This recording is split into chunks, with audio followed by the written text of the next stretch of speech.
Chapter 11. In this chapter, Emmeline comes so close to holding Creon accountable for being aloof and unavailable, but then gives up because he's attractive and she feels sorry for him. Short summary, Em and Creon have another fight about him being aloof most of the time. Em runs away to the beach again.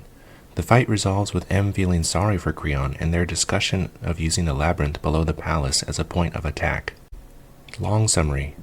Back at Creon's house, Em gets mad when Creon drops her off and starts leaving again. She feels repeatedly abandoned and upset, so she throws a deadly spell at him and has another outburst, angrily accusing him of not caring about her and not including her in any important decision-making. Creon just acts tired and uncaring, but Em refuses to back down, so he finally scribbles, "I'm sorry," just when it seems Em is finally going to hold Creon accountable for his emotional unavailability and aloofness. Creon reveals he has a note written by Em's father. Em's father wrote a short note on behalf of both parents that basically says they don't care about Em and wish to never see her again, that they've done their duty by housing her for 20 years and want to be left alone in peace, and that her seeking them out will only bring trouble they don't want. It turns out Creon had been holding on to this note the entire time, only dropping it at this moment to derail Em trying to hold him accountable. Creon claims withholding the note was to protect her and that he hopes her parents will change their mind. How did Em's father even write a letter to Creon? Does the Silent Death have a P.O. box for hate mail? Why do Em's parents think the Foundling's curse suddenly doesn't apply to them anymore? Could they have just ditched her a long time ago? Devastated by the news, Em's reaction is to be grateful for Creon's comforting touches, but then to explode in anger and destroy his house and run away. Again, we were told earlier that she has to sleep in his bed because other Fae walk by, but she repeatedly uses her forbidden Fae-only magic to explode his house, and that's somehow not a problem.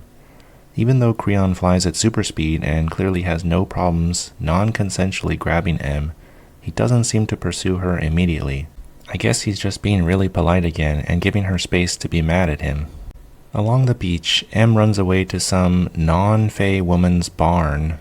The woman recognizes Em and calls her a Fae WH word and a stupid C word before threatening to call the Fae on Em.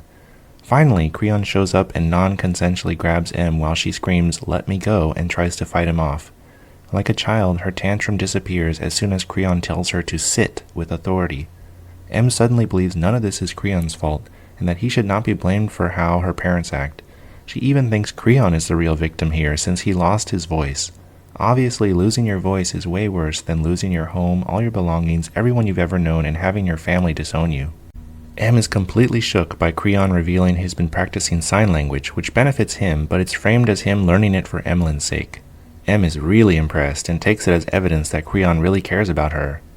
Em apologizes to Creon since she was clearly in the wrong this entire time. She's super happy that he shows he's been practicing some of the signs she taught him. They have a calm talk where Em asks why Creon has been avoiding her all week.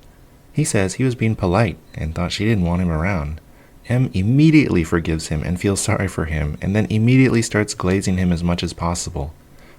Quote, "Born as a prince, trained as a murderer, strongest phage in Faekind's history, breathtakingly beautiful, unfathomably powerful. Even among his own kind, he had to be half a god by the most modest of standards. A male to look up to, a male to fear, but never a male you took for a beer after dinner. Never a male you told to go F himself, indeed." She has to teach him how to communicate. She says, "Don't just go flying off, listen to me." Em then humanizes him as much as possible, completely forgetting he has skinned people alive and tortured and killed them for over a century. All of that is okay because now he wants to betray Mother for reasons he won't explain and Em cannot guess. Then Em starts swooning about how sexy and beautiful Creon is for a few pages.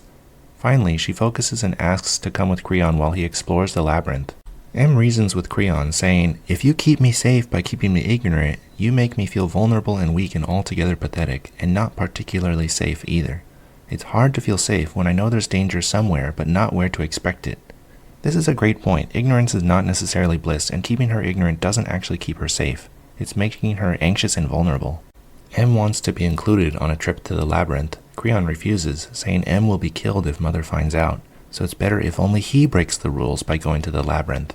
Em correctly points out that Mother is likely to kill Em anyways if Creon is caught. But she gives up on trying to argue with him and sheepishly asks to go home, surprising herself that she already thinks of Creon's house as home. Analysis. Creon continues to follow his gender script of masculinity. Strength equals stoicism. Emotional openness equals weakness.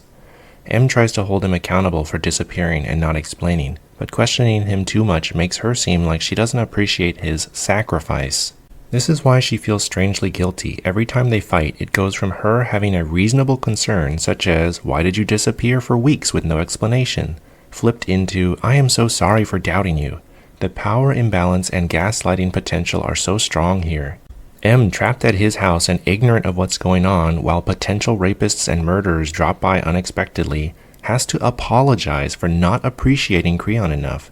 Is keeping someone ignorant really keeping them safe, or just vulnerable?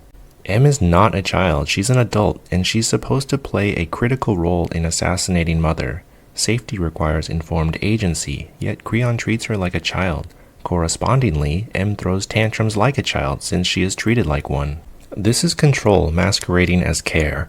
Creon claims that his secrecy is protection, justifying him withholding power and information.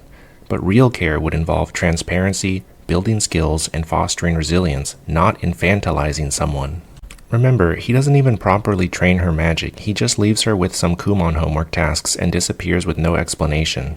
The theme of psychological disempowerment continues. Emmeline falls into a more dependent state where she must trust his version of reality.